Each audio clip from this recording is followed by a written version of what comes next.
Bon, un résumé de la semaine, comme tous les dimanches hors Grand Prix, c'est-à-dire que dimanche prochain et dimanche d'après, il n'y aura pas de résumé de la semaine puisqu'il y a Bahreïn et Jeddah. La saison reprend. Alors là, j'ai fait, putain, mais 91 vidéos de F1. 91, c'est le record, c'est du jamais vu. Plus sur ma chaîne des voitures électriques, j'en ai fait 44. Plus sur Tip Story, j'en ai fait 20. Ce qui fait 155 vidéos en une semaine, ce qui fait 22 par jour. Plus le live Drive to Survive que j'ai fait pendant presque 5 heures tout à l'heure, ce matin. Ok, je pense que je suis le mec qui fait le plus de vidéos sur YouTube du monde. Hein. Bon, même si c'est des formats courts, on est d'accord. Mais quand même, quoi, ça fait beaucoup. Bref, merci pour vos abonnements. Il y a eu beaucoup d'abonnements encore cette semaine et beaucoup de vues. Donc c'est que ça marche d'un côté. Et c'est tant mieux. Ça m'incite à continuer. Bon bref, passons donc au résumé. Latifi veut davantage de constance de la part de la FIA cette saison. Ça serait bien, effectivement. As confirme Fittipaldi pour les essais de Bahreïn. Et ben au final, on a vu qu'il a fait qu'une demi-journée. Verstappen confirme communiquer régulièrement avec son nouveau poteau, Michael Masi. Michael Masi qui était dans Drive to Survive, d'ailleurs j'ai été assez étonné de le voir plusieurs fois interviewé, et plusieurs fois à l'image. Toto Wolff donne son avis sur l'éviction de Nikita Mazepin. Bon, en vrai, voilà, c'est triste pour lui, mais on s'en fout en fait. Hein. Magnussen est bien meilleur. Red Bull veut que les messages entre les FIA et les équipes restent diffusés à la télé. Pour une fois, je suis d'accord avec Red Bull, c'est à noter. Norris et Gasly attendent beaucoup des nouvelles F1 sur les circuits rapides. Et nous aussi, du coup. 8 équipes militent pour une augmentation du poids à 800 kg, sauf McLaren et Alfa Romeo. Au final, ils n'auront pas eu de gain de cause puisque le poids a été augmenté de 3 kg pour atteindre 798. As en proie à des difficultés logistiques pour rater la première journée d'essai à Bahreïn. Ce fut le cas. Enfin, ils ont raté une demi-journée. Horner est satisfait de voir la F1 solidaire avec l'Ukraine et revient encore sur Michael Masi. On n'en peut plus. Hein. C'est trop. Sans la pression suite à son titre, Verstappen va se libérer cette année en piste. Moi, j'attends de voir un duel roue contre roue avec Charles Leclerc. Je crois que ça va être rigolo. Netflix se ridiculise dans son nouveau trailer de Drive to Survive. Alors oui, il y a eu beaucoup de coquilles, on va dire. Après, le trailer était mauvais, par contre, la saison était pas mal. Hein. En vrai, ça va. Alors, tous ceux qui critiquent Drive to Survive, franchement, regardez au moins la saison 4. Je dirais que ça vaut le coup d'œil quand même. Il y a pas mal d'images en coulisses qu'on n'aurait jamais pu voir sans Drive to Survive, des interviews et tout. C'est quand même pas mal, quoi. C'est pas vital quand t'es fan de F1 de regarder ça, mais c'est un plus, c'est un bonus, on va dire. Horner, Mercedes a fait preuve d'intimidation concernant Michael Masi. C'était vraiment le Michael Masi Week avec Red Bull cette semaine. Hein. Wolff approuve le handicap de temps en soufflerie mis en place par la FIA. Ça touche particulièrement Mercedes du coup. Hein. Le Grand Prix de Russie envisage des poursuites judiciaires contre la Formule 1 suite à l'annulation du Grand Prix. Bon, ils peuvent toujours essayer, à mon avis, ils n'auront pas gain de cause. Hein. Jerez et Sepang sont candidats pour remplacer Sochi cette saison. Alors on n'a pas eu encore de nouvelles concernant un remplacement de Sochi, mais je pense que ça ne saurait tarder dans les jours qui viennent, peut-être même avant le début de saison. Alors moi, entre Jerez et Sepang, clairement je préfère Sepang. Mais il y a aussi Portimao candidat, et il y a aussi la Turquie. Donc attention, c'est pas joué. Gasly veut absolument aller chez Red Bull en 2023, c'est ma dernière chance selon lui. Bah non, c'est pas une bonne idée. Imola sur le calendrier de la F1 jusqu'en 2025. C'est bien pour eux. La F1 présente ses nouvelles safety cars et medical cars. Donc une Mercedes AMG Black GT. Donc pas mal. Sur les longs arrière, t'as des LED, des diodes, pour que les pilotes puissent voir où ça en est les gyrophares. Si c'est jaune, c'est que c'est encore en safety car. Si c'est vert, c'est que ça va repartir. Donc pourquoi pas, j'aime bien. Wolff déteste Drive to Survive et critique les méthodes de Netflix. Mais il avoue que ça a ramené de nouveaux fans. Oh, la gueule qui tire sur cette miniature là. Et puis, si vous regardez la saison 4, franchement, la fin, c'est incroyable ce qu'il dit Wolff. je vous laisse aller voir ça. Hein. J'ai encore la VOD sur Twitch. Hein. Si vous êtes abonné à la chaîne Twitch, vous pourrez aller voir. Si vous êtes abonné payant, hein, je parle. Hein, avec un abo Prime ou autre. Horner apprécie l'agressivité de Verstappen, mais un pilotage plus propre serait aussi apprécié chez Red Bull. Alonso a plusieurs fois fait passer Ferrari pour des idiots quand il était chez eux. Parce que apparemment il voyait plus... il avait une meilleure vision de la course que eux en fait, tout en étant en piste. Une version B de la W13 est prévue pour les essais de Bahreïn, jusqu'à 1 seconde au tour de gagner. Bon, alors du coup, la seconde tour de gagné, on l'a pas trop vu. Hein. Après coup, c'est marrant de voir ça. C'est plutôt une seconde tour de perdu, je dirais. Magnussen et Hülkenberg seraient sur la shortlist de Haas pour remplacer Mazepin. Et incroyable, on a le résultat plus tard, et c'est un résultat surprenant. Uralkali exige le remboursement immédiat de l'avance financière donnée à Haas. Je sens que Dimitri Mazepin, il va pas être très content de ce qui s'est passé. D'ailleurs, hein, ceux qui ont vu Drive to Survive, l'épisode 4 est consacré à Haas, et on constate effectivement que Dimitri Mazepin voulait absolument que Haas change la voiture pour son fils, sous peine de menacer de se retirer de l'équipe et de couper tout financement, si vous voulez, à Haas, et du coup, ils auraient dû mettre la clé sous la porte. Heureusement, il l'a pas fait, du coup, mais ça, c'est une vraie famille de cons, hein, cette famille Mazepin, vraiment, c'est bien qu'ils soient plus en F1. C'est pas un mal. Ils sont toxiques, en fait, ces gens. Le matériel de Haas est bien arrivé à Bahreïn, mais ils devraient louper la séance de demain matin. Bon, oui, ça, du coup, ils l'ont loupé, effectivement. Alors, Evo révolutionnaire de Mercedes, Marco et Red Bull sous pression. Du coup, il l'était avant de voir que, effectivement, Mercedes galérait. Je pense que la pression est redescendue, là, du coup. Briatore revient officiellement en F1 en tant qu'ambassadeur de la discipline. Voilà, c'est vraiment incroyable, cette news. Donc après, je vous ai fait un petit sujet sur Briatore pour vous expliquer Singapour 2008 pour ceux qui étaient pas là, qui étaient pas nés ou qui suivaient pas la F1 à l'époque, pour vous dire un peu de quoi il est capable ce mec en fait. Du meilleur comme du pire. Hein. Mazepin balance sur Haas, il a appris son licenciement en même temps que tout le monde. Voilà pour lui qu'on ne reverra certainement plus en F1. Tsunoda décrit son style de vie anarchique avant son déménagement forcé en Italie. Alors effectivement, à un moment donné, il y a un sujet sur... encore, je vais en reparler de Drive to Survive, mais bon, vu que j'ai tout vu, autant vous en parler. C'est encore frais dans l'esprit. À un moment, oui, on voit effectivement dans quoi vit Tsunoda, c'est une porcherie. Hein. Il y a des débris partout, il y a du linge sale partout. Enfin, ce mec, c'est un vrai enfant, en fait. Donc je comprends pourquoi ils l'ont forcé à déménager, parce que il a une mentalité, une maturité d'enfant. C'est catastrophique. J'espère vraiment qu'il va changer en 2022. Donc les horaires de diffusion Bahreïn. Alors, la news, je crois que c'est la news de la semaine, hein. Personne ne s'y attendait. Hein. Magnussen revient en F1 chez Haas et remplace donc Mazepin. C'est juste incroyable. Autant on pouvait s'attendre à ce que Giovinazzi, à la limite, revienne en F1 remplacer Mazepin. Ça aurait pas été illogique, même si ça aurait pas été terrible. Autant on pouvait aussi s'attendre à ce que Hülkenberg fasse son retour.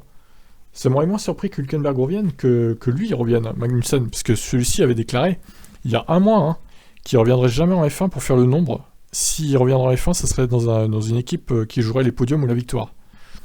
Ce qui, à mon avis, ne sera pas le cas de Haas. Mais bon. Comme quoi, hein, l'appel de la F1 a été le plus fort. Les pilotes ont fait des photos pour montrer leur soutien à l'Ukraine, sauf Hamilton. Mais il n'était pas là, il avait raté son avion. Alors vous m'avez dit dans les commentaires, ils n'auraient pas pu attendre, du coup, avant de prendre la photo. C'est vrai, ils auraient peut-être pu attendre, effectivement. Tout comme la photo de la saison 2022 où il n'y avait pas Ricciardo qui était covidé. Ils auraient peut-être pu attendre la semaine prochaine pour la faire. C'est un peu dommage. Horner explique pourquoi les top teams n'ont pas voulu plus de courses sprint en 2022. Les premières photos de la Mercedes révolutionnaire, donc voilà. Tac, on a vu plein des photos depuis. Haas, donc du coup, qui a changé sa livrée en mettant du rouge et du noir et du blanc. Apple TV prépare un documentaire sur Lewis Hamilton. Ça peut être pas mal, ça. Horner, la nouvelle W13, viole l'esprit du règlement. Elle contient des pièces illégales. Alors, après, il a dit à la presse, non, mais j'ai jamais dit ça. Il raconte n'importe quoi, la presse. Ouais, bon. Et après, dans d'autres déclarations, il est revenu sur ça. Il a dit, non, mais elle n'est pas illégale. Il faudra juste clarifier certaines choses, mais il n'y a rien d'illégal. C'est un concept comme un autre. Bon, bref. Passons, c'est du Horner, hein. De toute façon on a l'habitude depuis l'année dernière avec ses déclarations assassines. Donc les chronos, jour 1, mi-journée, Perez veut un contrat plus long avec Red Bull.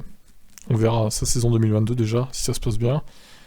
Alonso, personne n'aime la F1 2022 selon lui et il voit Alpine en très mauvaise posture. Alors ça c'était avant Bahreïn, mais depuis il s'est un peu calmé et il se dit au final que c'est pas si mal Alpine. Mazepin n'a plus aucune confiance en Haas ou en la F1. Mince alors. Binotto pose question sur la légalité des rétroviseurs de la W13. Alors, effectivement, les pontons ne seraient pas illégaux, mais les rétros, normalement, ils ne doivent pas interférer dans la performance aérodynamique, les rétroviseurs. Donc là, il semblerait que ce soit quand même un peu le cas avec des ailettes en dessous. Donc, à étudier. La FIA va se pencher sur le dossier. Verstappen n'est pas inquiet des trouvailles de Mercedes, Red Bull va aussi apporter des grosses évos. Effectivement, ils en ont apporté le dernier jour. Alors, jour 1, Gasly en tête, Perez planté dans le gravier juste à la fin. Alors ça, quand même. Il y avait 3 mètres, peut-être 3 mètres de gravier, il a réussi à se planter dedans, quoi. Magnifique. Hein. Wolff pense que Mercedes va pouvoir garder ses pontons innovants. Maintenant, est-ce que ça va marcher, ça? Il va falloir, hein, pourtant. La FIA et les équipes trouvent un compromis d'augmentation du poids limite des monoplaces. Ils ont cédé! Bon, pour 3 kilos, ça va. On va pas créer au scandale, pour le coup. Certaines équipes ont refusé que Haas roule le dimanche. Et on va voir les noms des équipes ensuite. Magnussen, le revenant, annonce qu'il a signé un contrat de plusieurs saisons avec Haas. Donc ça porte pas que sur 2022, ça porte au moins sur 2022 et 2023, peut-être 2024, on ne sait pas. Donc les déclarations des pilotes jour 1. Alors, Verstappen, qu'est-ce qu'il prend du calme, Max, quand même. Hein. Cette Mercedes, c'est moche, n'est-ce pas? Hein, elle est moche. Ah, elle est moche, la Mercedes. Allez dans mon sens, la presse. Hein? C'est ça, Max, hein? Il est fou, ce mec. Calmez-le, hein. Steiner balance les noms des équipes qui ont refusé que Haas roule dimanche. Et il y a Mercedes dans le lot. Incroyable. Incroyable. Il y a McLaren aussi. Et Alpine, je crois. La Formule 1 annonce qu'elle coupe tout accès à la discipline en Russie. Encore une fois, les civils russes qui sont pour rien dans cette guerre, du coup ils ne pourront plus voir la F1. Quelle honte. En plus, il se passe de revenus... en fait, l'idée c'est de se passer des revenus de la Russie. Hein. De pas les enrichir en fait. C'est ça l'idée quoi. Alors du coup... Enfin, de pas les enrichir. C'est pas la F1 qui donne de l'argent à la Russie là pour le coup, mais bon. On se comprend. Continuons. Alors, l'Alpine Full Rose était de retour donc à Bahreïn, puisque je rappelle hein, que l'Alpine fera les 2 premières courses. Full Rose. Bahreïn et Jeddah. Ricciardo est encore malade. Alors, du coup, ça c'est fou du coup, parce que McLaren a dit qu'il a pas le Covid, mais en fait si, il a le Covid. Donc je sais pas ce qu'ils ont foutu chez McLaren, c'était un gloubi-boulga, un imbroglio. Steiner raconte comment s'est passé le recrutement de Magnussen. Bon, ça a été très vite apparemment. Hamilton, Verstappen et moi sont impitoyables en piste. Je dirais que Verstappen est plus que toi, Lewis. Quand même. Russell a dit à Mazepin qu'il devait garder la tête haute. Qu'est-ce que tu t'en fous de Mazepin, au pire, Russell? Oh là là, pense à ta saison, surtout. Fittipaldi n'en veut pas à Magnussen, je vais leur piquer sa place de titulaire chez Haas. Bon, c'est pas plus mal, puisque de toute façon, Fittipaldi, niveau talent, c'est à peine mieux que Mazepin, je pense. Hein. Steiner très énervé, voulait rouler dimanche. Seidel explique pourquoi ils ont refusé chez McLaren. Magnussen n'est pas revenu chez Haas pour devenir le mentor de Mick Schumacher. Ça prévient du côté de chez Magnussen. Horner rétropédale sur les propos concernant la Mercedes illégale. Qui même, évidemment, en miniature. Perez, nous allons amener une évolution très facile à remarquer pour le dernier jour d'essai. Effectivement, on l'a vu.